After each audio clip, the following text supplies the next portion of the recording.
nagmamadali ang panahon, sana naman may nakikita ka na resulta sa buong buhay mo sa 2024, di ba? Kasi ang series natin for March ay pinamagatan natin Taking a Leap. Say it with me, leap! Leap.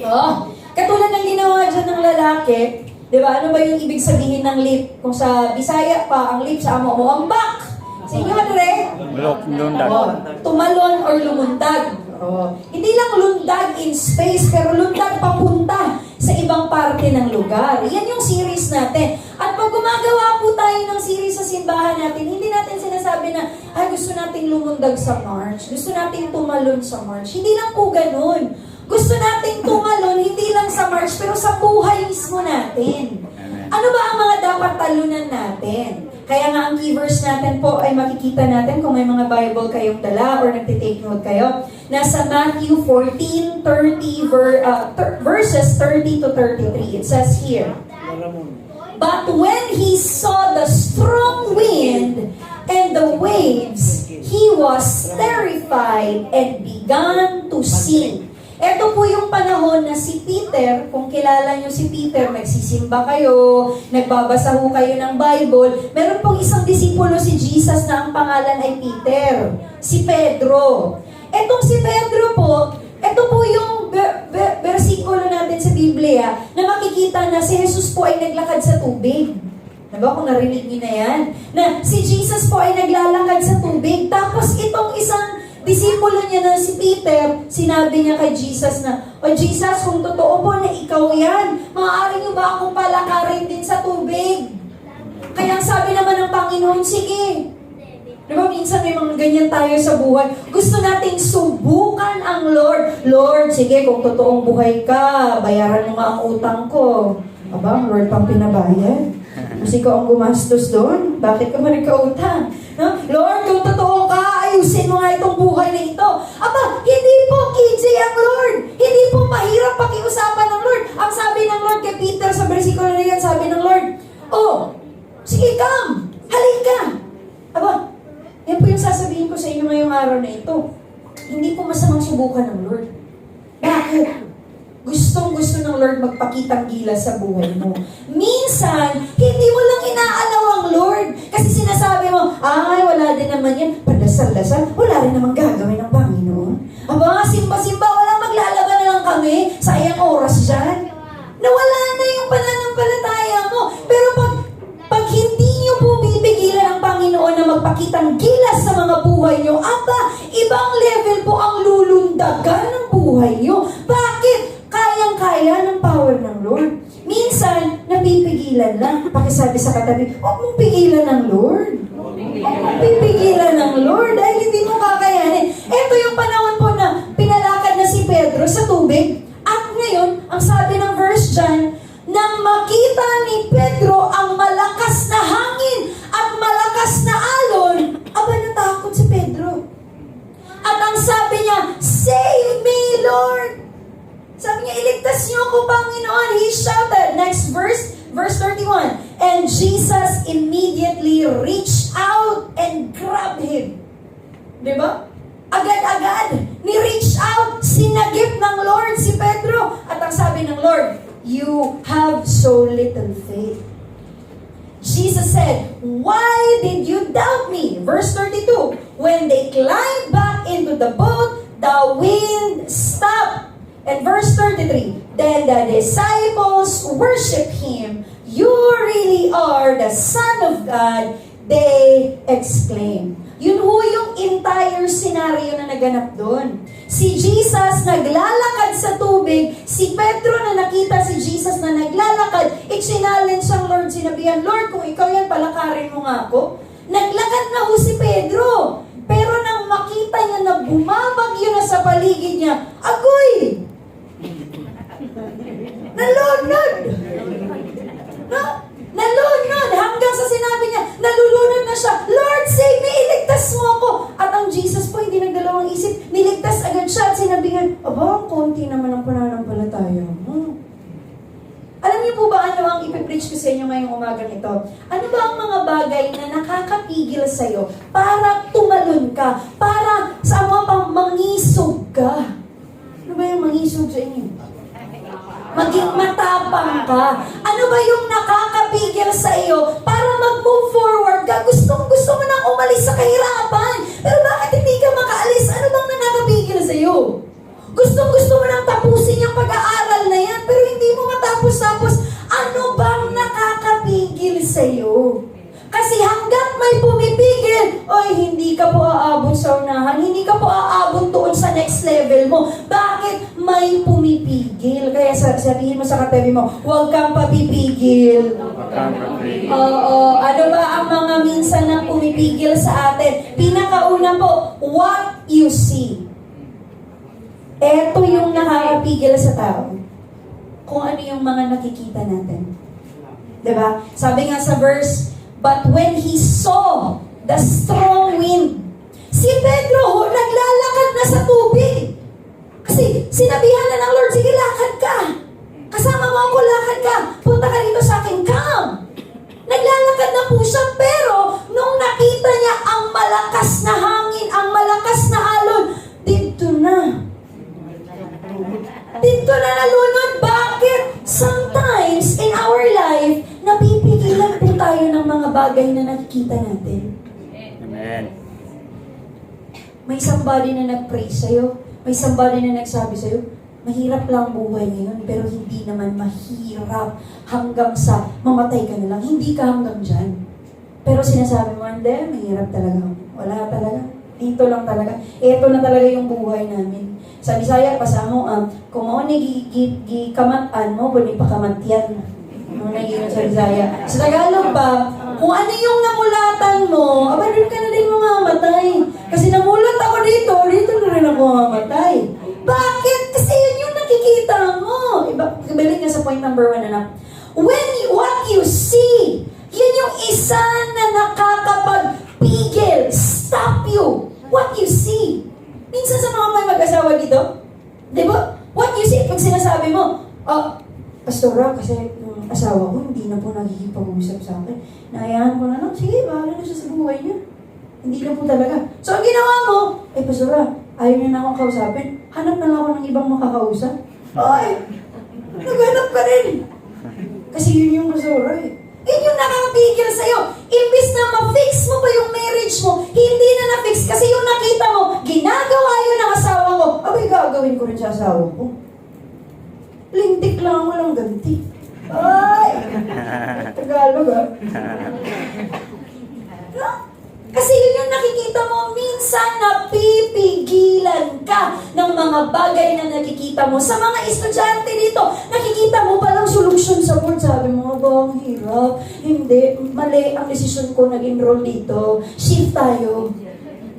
Re-enroll tayo. Alis tayo dito. Pagsak na dire, what a future dire. Kasi yun yung nakikita mo. Pero naku po, paalala ng Lord sa'yo, huwag na huwag tumingin sa bagyo na nasa paligid. Tingin sa Panginoon na may kakayahang baguhin ang bagyo na nasa paligid. Kasi minsan, kung ano yung nasa paligid, yun na yun. Ito yung palagi sinasabi ng mga pastor natin, your situation is not your final destination. Hindi po ibig sabihin, yan yung sitwasyon mo ngayon, hanggang dyan ka na lang. Yan na yung final destination mo. Hindi. Huwag kang papipigil. Lundag. Punta sa ibang bahagi ng buhay mo. Bakit? Take a leap. Kuya, leap.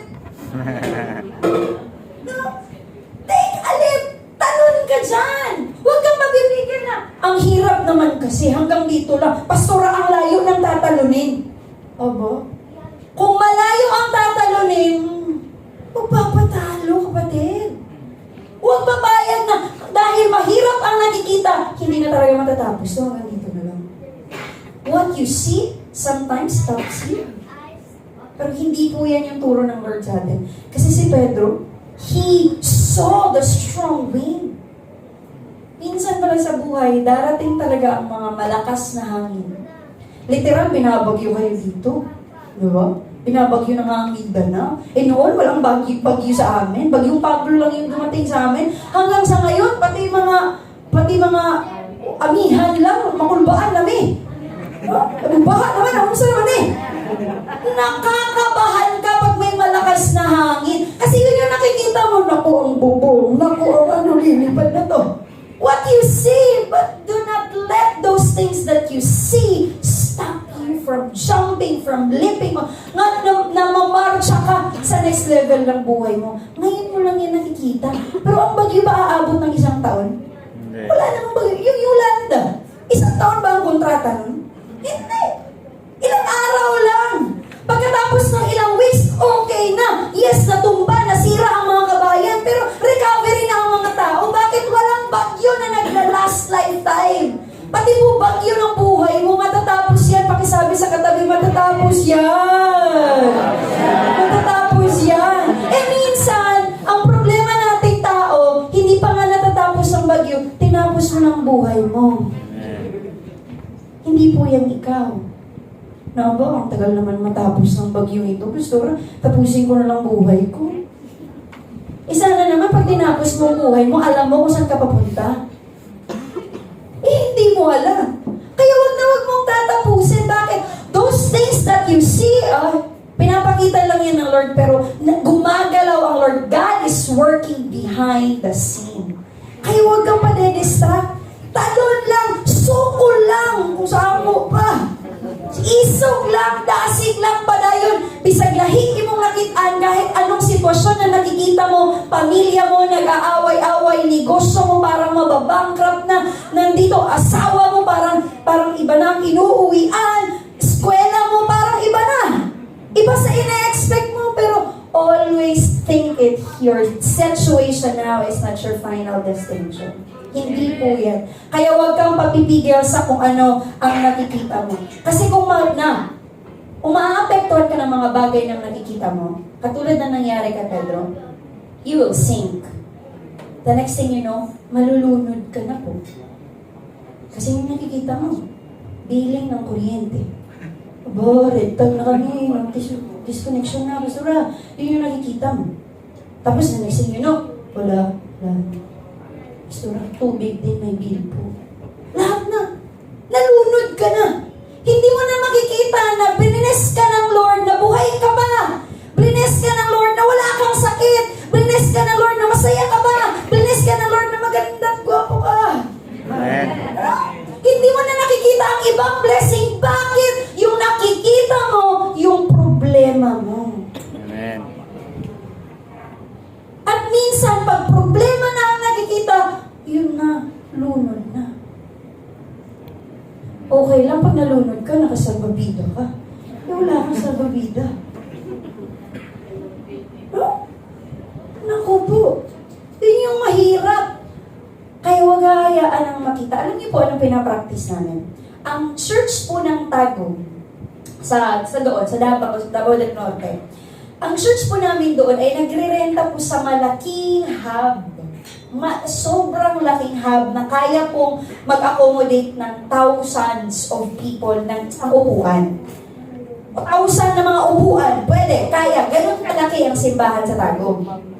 Ngayon, siyempre pag malaki yung pwesto, malaki din yung renta. May kuryente pa. I-aircon mo pa yan. Kasi pag mainit, kasi pag mainit, ang mga tao magre-reklamo. Magre-reklamo po ang mga tao. At ang sasabihin ng mga tao, ang init naman dito, parang practice pa impyerno ito.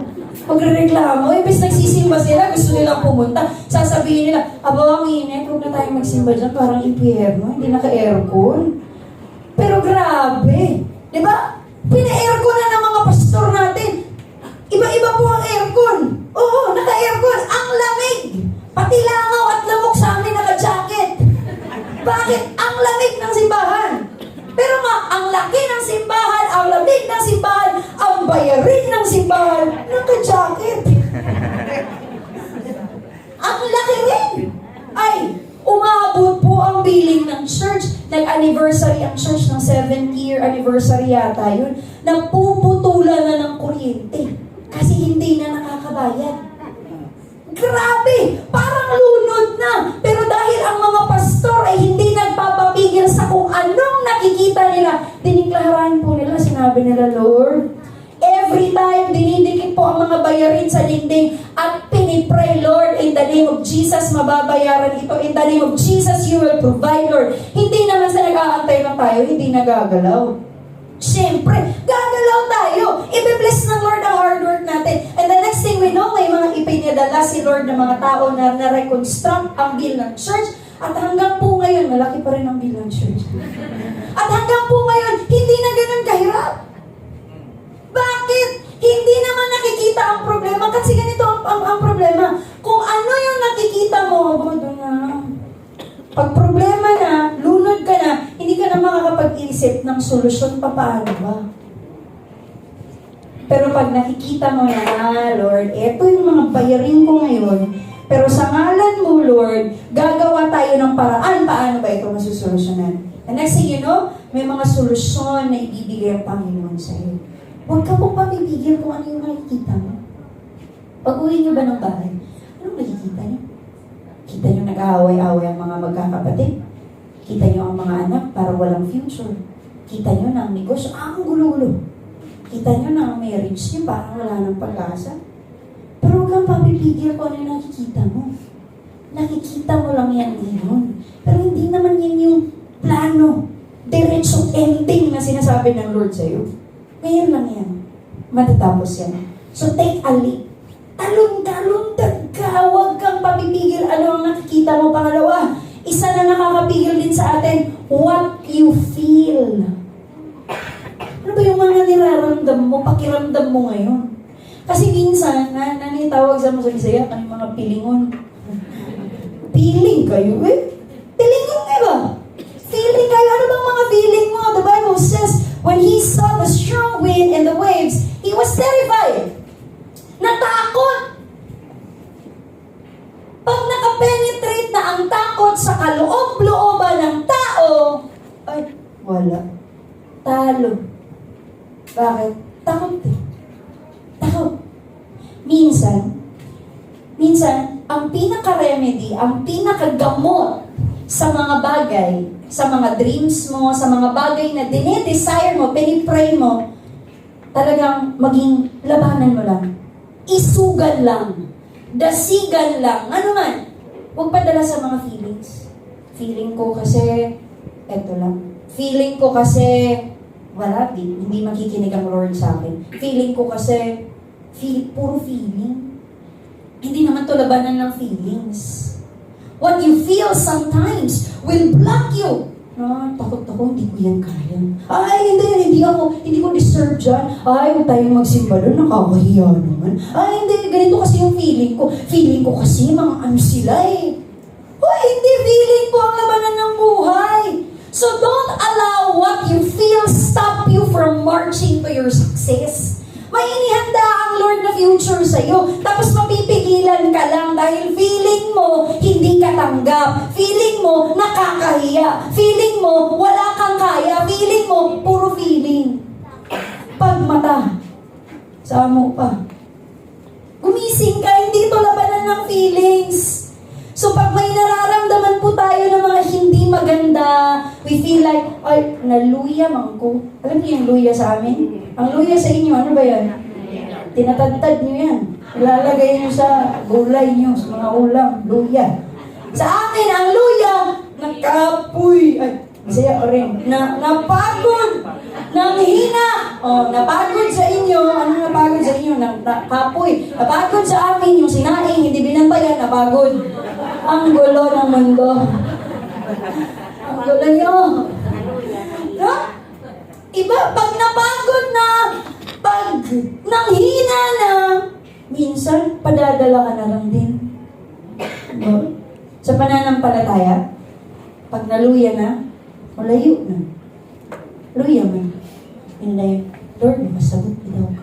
Pahuway sa Lord. Sige, pahulay sa dayon. Impas wa pamata. No? Nako po. What you feel, huwag mapipigil. May mga panahon ho talaga na hindi tayo yung pinaka malakas na malakas. Panahon na mape-penetrate tayo ng mga problema.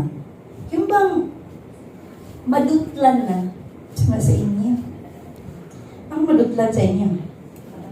Oo, matamaan ka na. Yung kahit anong ilag mo, natamaan ka talaga. Nadutlan na ka, nakapoy na, nanghihina ka na. May mga araw po na gano'n. Nagigising ka na lang sa umaga. Ano? Ang kapoy-kapoy.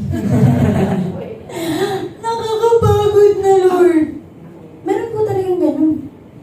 Pero huwag mong hahayaan na yung ganun na feelings, hanggang 2023, 2024, 2025, copy-paste, yun pa rin yung nararamdaman mo. Umayos ka sa buhay mo. No? Huwag mong hahayaan na dahil pagod ka na lang everyday. May araw talaga na mapapagod ka, pero hindi po araw-araw. Huwag araw-arawin ang pagod. Dahil walang maaabot ang mga taong palaging pagod. Kaya minsan, puntahan talaga, balikan sa isip natin na, it's not about my feelings. Hindi po about sa feeling mo. I-overcome mo yung emotion mo. I-overcome mo yung panghihina dyan. I-overcome mo yan paano. Huwag mag-focus dyan. Huwag mag-focus dyan. Bakit? Pag dyan ka nag-focus, takot. He was terrified. And lastly, hindi lang po what you see, what you feel, what you believe. Ano bang pinaniniwalaan mo? Minsan, ito yung nakakapagpigil sa atin para pumunta sa next level, para pumunta sa progress, sa success na inihanda ng Lord. Itong mga pinaniniwalaan natin. Naniniwala ka na ang sarili mo, ay Pastora, wala po kasi akong natapos, kaya hanggang dito lang po. Yan yung pinaniniwalaan mo. Kung ano yung pinaniniwalaan mo, hanggang dyan ka lang. Sinasabi mo, Pastora, hindi na po kasi ako kaya pag-aralin ng mama ko, kaya hanggang dito na lang po. That's what you believe, so that's what you receive. Kasi yun yung pinaniniwalaan mo. Pero kung pinaniniwalaan mo na kahit anong hirap, kahit anong unos, kahit na anuman, naniniwala ako na kasama ko ang Diyos, ay sigurado, malayo ang abutin mo. Kasi yun yung pinaniniwalaan mo. At minsan, dahil lang ang paniniwala mo, mahirap kasi yan, huwag na lang tayong pumasok dyan. Ay, mahirap magpaka-Kristyano. Walang KJ masyado. Bawal na mag-shot. Mag-shot ka pa talaga. Friday night, bawal na mag-shot. Ano ba naman yan? Weekend to weekend, magsisale group pa? Pwede naman sana na happy-happy na lang natin. Kahirap po. That's what you believe. Na hindi ka mag-enjoy. Alam niyo ba ako, 26 years old lamang po ako. Young preacher ako ng Tagum. At sa 26 years old ko, ang dami ko pong friends na pag Friday, nag-KTV, nag-shot, nag-Smirnoff at iba pa. Opo! Nag-enjoy. Ako po, hanggang sa 26 years old ako, single pa ako. Ano meron dyan? No? In-enjoy ko muna. Nangalagad Ginoo. They would say, Pastor, ang bata mo. Jace, ang bata mo naman. Mamaya na yan, mga 60 years old, retire ka na, dyan ka na mag-serve kay Lord. Pag nag-preach ako 60 na, makikinig pa ba kayo? Mahina na. Diba? Muna ginagawa nga, Samtang kusgan, ay pangalagad Ginoo. Samtang may lakas, habang may lakas ka ba? Kasi ang iba naniniwala, pag Christian na, wala na. Pag may Lord na, wala na. Di na yan mag-i-enjoy. Bakit ako nag-i-enjoy pa rin ako? We talk kagabi ni Ate Lorna bago sila umuwi. Sabi niya, hindi madali yung ginagawa natin. Kuuti, nakakapagod. May 3 cell group po kami kahapon na pinuntahan. Umabot kami ng Cavite. Umabot kami kina Marcos. Ano nga yun sa inyo, Marcos? Paranaque. Tapos umabot pa kami ng QC. Diba? Oo, doon. Grabe. Nag-commute pa kami noon. Nag-MRT. Grabe, pero sabi ko, okay lang, te. Ito yung pagod na masarap sa pakiramdam. Nag-e-enjoy naman. Diba? Yung iba nag-e-enjoy ka nga ngayon, pero pagkagising mo bukas, ganun naman pa rin. Nalasing ka lang, nakalimutan mo, may problema ka, may bayarin ka, wala problema, happy lang. Pagkagising mo, oy, sakitan pa kag-ulo. Tagam. Sumakit pa yung ulo mo. Bakit? Kasi mali ang proseso, mali ang kasiyahan na hinahanap. Kasi yung pinaniwalaan mo na makakasolve ng problema mo. Magmarites na lang tayo. May marites na yung balito sa inyo. Grabe ang university sa amin ng mga marites. Ay, mamarites na lang tayo para mawala ang mga problema natin. Tingnan na lang natin ang mga buhay nila. Huwag na natin tingnan ang mga buhay natin. No? Diba? What you believe? Dapat paniwalaan mo, i-check and balance. Ano ba pinaniniwalaan mo? Sa kahirapan mo ngayon, ano ba ang pinaniniwalaan mo? Mahirap ako kasi hindi ako nananalo sa sugal, pastora. Oo, kasi pinaniniwalaan mo, sugal ang makakasagip sa buhay mo. What you believe? Pero kung pinaniniwalaan mo, abay ako'y magsisikap, i-extra ako ng i-extra, sa sideline ako ng sa sideline dahil alam kong i-bless ni Lord ito. Bibigyan ako ng pabor ng Lord. Bibigyan ako ng connections ng Lord. If that's what you believe, you will receive. Amen. Pero hanggang ang pinaniniwalaan mo ay wala rin mo. What you believe? Huwag mong hahayaan na kung ano yung mga nakikita mo, ano yung nararamdaman mo, at ano yung pinaniniwalaan mo, makapigil sa'yo para tumalon, humakbang sa next level ng buhay mo. Let me end to you with this story na nakita ko sa mga preacher. Meron hong isang pastor na magta-travel mula sa ibang lugar. Tapos may dalawang lawyer na nakakilala itong pastor na ito. Nakita sila sa airport. Itong dalawang lawyer na ito, papunta rin kung saan papunta ang pastor. Ngayon, ang sabi ng pastor, attorney, English po ito, ita-translate ko na lang. Sabi ng pastor, attorney, papunta ho ako ng Canada, siguro yung puntahan nila. Pupuntahan nila. So sabi niya, attorney, papunta po ako ng Canada. Let's say Canada na lang. Canada. Pero magpa-private jet ako. Mag-i-aeroplano ako, maliit na aeroplano ako lang magdadrive. Sabi ng pastor. Sabi ng dalawang lawyer, ayaman si pastor. Pero hindi ho yun si Pastor Kibuloy. Hindi ho. May private jet lang siya. Ngayon, sumakay ang mga lawyer, sabi niya, sige, sabay na lang kami. Sabi ng pastor, sabay na lang kayo sa akin para ma-save niyo na yung ticket niyo. Hindi na kayo bibili ng ticket tapos sasakay. Ang dami pang tao. Sabay na kayo sa akin, sabay na kayo. So, nagsabay na sila. Itong pastor, handa nang mag-drive ng airplane, maging piloto. Tapos yung dalawang lawyer. So, ayun na nga, sumakay na sila, inihanda na nila yung airplane nila na maliit, hanggang sa bumayo na sila, they went to the runway, nag-drive na. Palipad na! Lumipad nga! Siyempre, aeroplano yun. Lumipad nga! At paglipad, mga 3 to 4 to 5 minutes, sabi ng pastor na nagpapatakbo ng airplane, sabi niya, attorney, alam mo ba, pag andito na ako sa Alapaap, sa clouds, nahihilo ako. Nahihimatay ako. Sa mga kabuhion ko.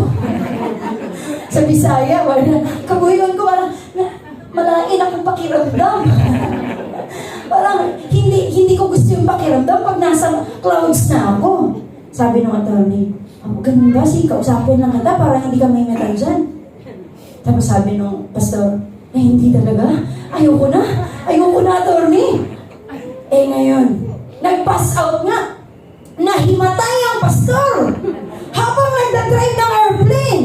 Ngayon, ang dalawang attorney nagpanik na. Sabi ng mga attorney, naku, paano na to? Gumising ka, papatayin pa kita. Bakit mo kami pinasakay? Hindi ka naman pala magaling mag-drive. Hindi ka pala magaling magpalipad ng aeroplano.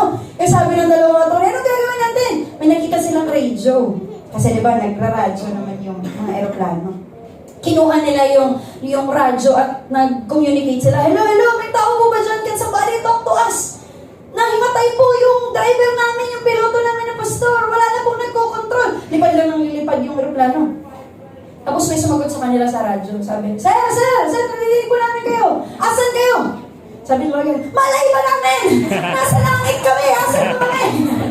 Siyempre, walang landmark doon. Baka magsabi ka, nasa harap kami ng McDo. Tulungan nyo kami. Walang ganon. So, ang nangyari yan, sabi niya, sige sir, iikot parang hindi ko alam ano yung mga ginamit nila na jargon. Basta kasi sinabi lang sa kanila ng tao na nasa radyo, Sir, ganito ang gagawin po. Dahil wala kayong makita dyan, puro clouds lang, makinig kayo sa boses ko. Dahil wala kayong ibang makita, kundi hangin lang, usok lang, makinig kayo sa boses ko. Ako ang mag-i-instruct sa inyo. Sabi nung tao na nasa radyo. So ang attorney sabi niya, sige po, dahil hindi talaga namin alam. Saan kami papunta? Hindi talaga namin alam kung mabubuhay pa ba kami dito. Hindi namin alam paano i-drive. So ang sabi ng tao na nasa radio, nasa station nila, sabi, sir, sige po, ganito. Sa ilang kilometro, may bundok po. So ngayon ang sabi ng attorney, so sir, palisin mo yung bundok. Kasi hindi namin alam paano. Pero ito po talaga yung seryosong story. Sabi ng tao na nasa radyo, sir, makinig kayo sa boses ko. Kasi wala po kayong ibang nakikita ngayon, kundi mga usok, clouds lamang. At pumunta ho sila sa parte na makulimlim. May mga kidlat-kidlat na. Siyempre, nasa clouds ho yan. Ngayon, sabi ng tao na nasa radyo, sir, stay with me. Yung pinaka-keyword niya. Stay with me. Sir, huwag po kayong titingin sa kidlat, huwag po kayong titingin sa storm na nasa paligid nyo, makinig lang kayo sa boses ko. I-instruct ko po kayo. Anong gagawin? Sir, i-push nyo po ang button na ito. Sir, pa-left po kayo. Sir, ganito po ang gagawin nyo. Sinunod ng lawyer. Hanggang sa sabi nung tao na nasa radyo, sir, ganito po ang last na gagawin nyo. Ibababa nyo po yung parang controlling niya, tapos makakakita po kayo ng kalsada na may mga ilaw. Runway kumbaga sa airport, di ba may ilaw yun? At ang sabi ng tao na nasa radio, yung boses na nag-i-instruct, sabi niya, sir, may makikita kayong daanan na may ilaw na nakakross. Doon ho kayo lalanding, makikita nyo yun. So ang sabi naman ng attorney, aba saan ba yan? Hindi pa namin nakikita. Sir, follow lang po kayo sa instruction ko. Hanggang sa nakita nila yung umiilaw, at yun na nga, papunta na sila doon, palanding na. Ngayon ang nangyari, habang palanding na, ang dami nang iniisip ng attorney. At ang sabi ng boses, sir, wala po akong ibang purpose dito. Bakit ako nag-i-instruct sa inyo? Kundi para po makauwi kayo ng ligtas. Para po makalanding kayo ng ligtas. Ngayon ho ang nangyari, nakalanding nga ho sila dun sa runway nila na pa-cross. At alam niyo po anong tinuturo ng story sa atin? Minsan, pag dumating tayo sa punto na hindi natin alam ang gagawin, may boses po na nag-i-instruct sa atin. Amen. May boses po. Parang sa attorney, yung nangyari sa attorney. Hindi na nila alam anong nakikita nila. Hindi nila alam saang parte na sila ng mundo. Hindi nila alam paano, anong i-control. Pag hindi mo na alam, ano yung meron ka? Yung boses ng Panginoon. Amen. And you would say, Pastora, paano marinig ang boses ng Panginoon? Meron pong instruction ng Lord. Yung mga certain gods na sinasabi mo, may boses kasi na bumulong sa akin na ganito yung gawin ko, na ipag-pray kita. May boses kasi na nagsabi sa akin, sige po, pumunta, desisyonan ko to. May mga ganun po. May instruction ng Lord na kahit hindi mo na alam anong nakikita mo, kahit iba na yung nakikita mo, because when you have the voice, you know what to do. Amen.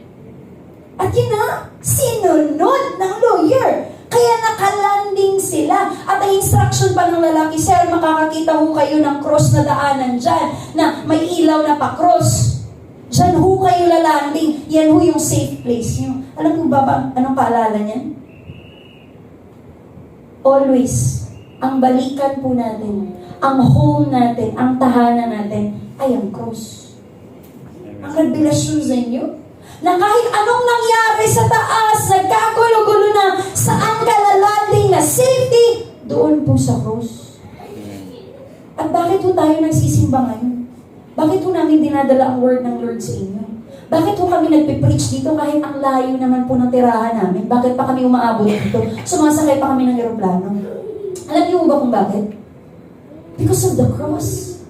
Kasi gusto namin malaman nyo na yun yung daladala namin, yung sakripisyo ni Lord, yung buhay na inialay ng Lord. At yun po yung lalandingan natin, na kahit ano na yung nakikita natin, ano na yung nararamdaman natin, ano na yung pinaniniwalaan natin, hanggat nasa cross ka, hanggat nasa kay Jesus ka, hanggat nasa presensya ka kay Lord, aba, walang takot na mananaig sa'yo.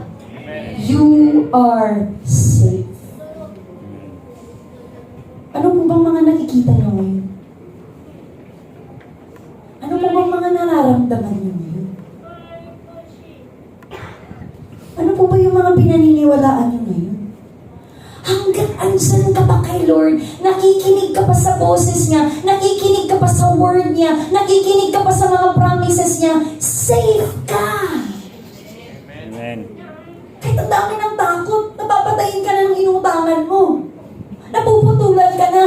Nahihiwalayan ka na, naiiwan ka na. Kahit ano man yung sitwasyon na yan, hanggang andyan ka sa cross, andyan ka kay Jesus, safe ka! Amen. Makakaya mong lumutang dyan, tumalon dyan. Makakaya mong mag-step out dyan. Walang makakapigil sa'yo dahil safe ka. And the Bible says, my sheep knows my voice. Alam natin ang boses ng Lord.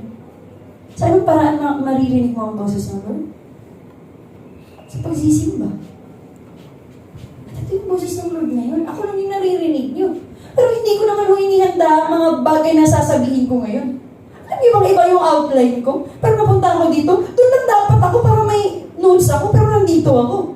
Kasi ito yung gusto sabihin ng Lord sa inyo. Hanggang andyan ka sa Kanya, hanggang nasa cross ka pa, hanggang tumitira ka dyan, you are homing yourself, you are safe. Amen. So huwag kang matakot, teka lip, talon ka, alis ka dyan. Bakit? Andun si Lord. He will instruct you what to do. Teka lip. March ka sa march mo. Bakit? Andun si Lord. Jesus is. Andun si Jesus. So ngayon, hindi ko po alam, hindi ko po, sa pamamagitan ng pagtingin ko lang sa mga mata niyo, hindi ko po malalaman kung okay kayo. Ano ba ang mga nakikita niyo pag uwi niyo sa bahay niyo? Ano ba ang nakikita niyo sa mga wallet niyo? Ano ba ang nakikita niyo sa trabaho niyo? Ano ba ang mga nakikita niyo? Ano ba ang mga nararamdaman niyo ngayon? Ang iba takot, ang iba kaba, ang iba panghihinayang, I don't know. Ano nararamdaman niyo ngayon? At ano mga pinaniniwalaan niyo? Pero isa lang po, kahit ano pa yan, huwag kang papipigil. Bakit? Ito yung title ng preaching ko. Aba, iba ang preaching ngayon, nasa ulahi ang title. Aba? Ang title po ng preaching ko ay, yung last slide ko, ano? It's not what, but who. Hindi po yung mga what you see, what you feel, what you believe. Hindi who yun. Pero ano dapat? Who. Sino ba? Sino ba yung sinisimba mo? Sino ba yung dinadasalan mo? Sino ba?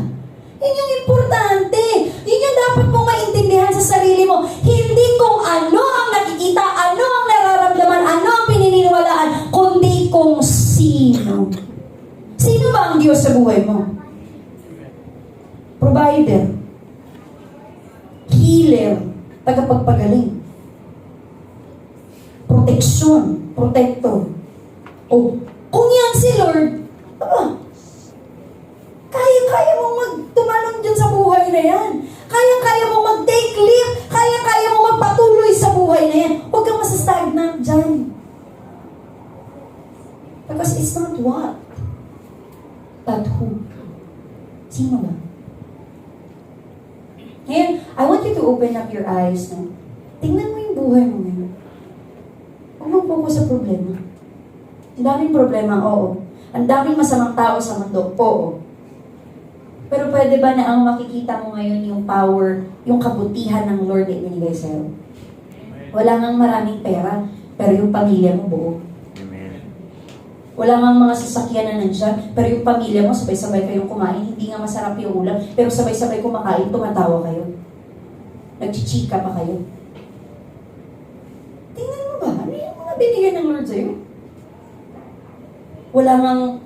Hindi ko nga mabigay lahat yung mga gusto nila o mabili yung mga mamahali ng mga gamit, pero wala ka namang sakit. Wala ka sa ospital. Humihinga ka na walang oxygen. Libreng-libre yung paghinga mo. Diba? Dami mong nagagasta ng oxygen. No? Ikaw, see it. Why not yun yung isi mo? Yun yung tingnan mo. At i-feel mo ang kabutihan mo. Tingnan mo. Ang dami nang natapos sa buhay. Tapos mo nang bayaran yung utang na yun, nag-renew ka ba? Kaya yun tuloy, nahirapan ka. Diba? Paid na. Pa-renew naman dyan. What you feel and what you believe. So today, before we end, wala po akong ibang encourage sa inyo. Na para po makatalon tayo sa next level ng buhay natin, para hindi po tayo mapigilan, tingnan natin ang kabutihan ng Lord sa mga buhay natin. Amen. Always go back to the goodness of God sa buhay natin. Would you please stand on your feet this morning? Tayo po tayo.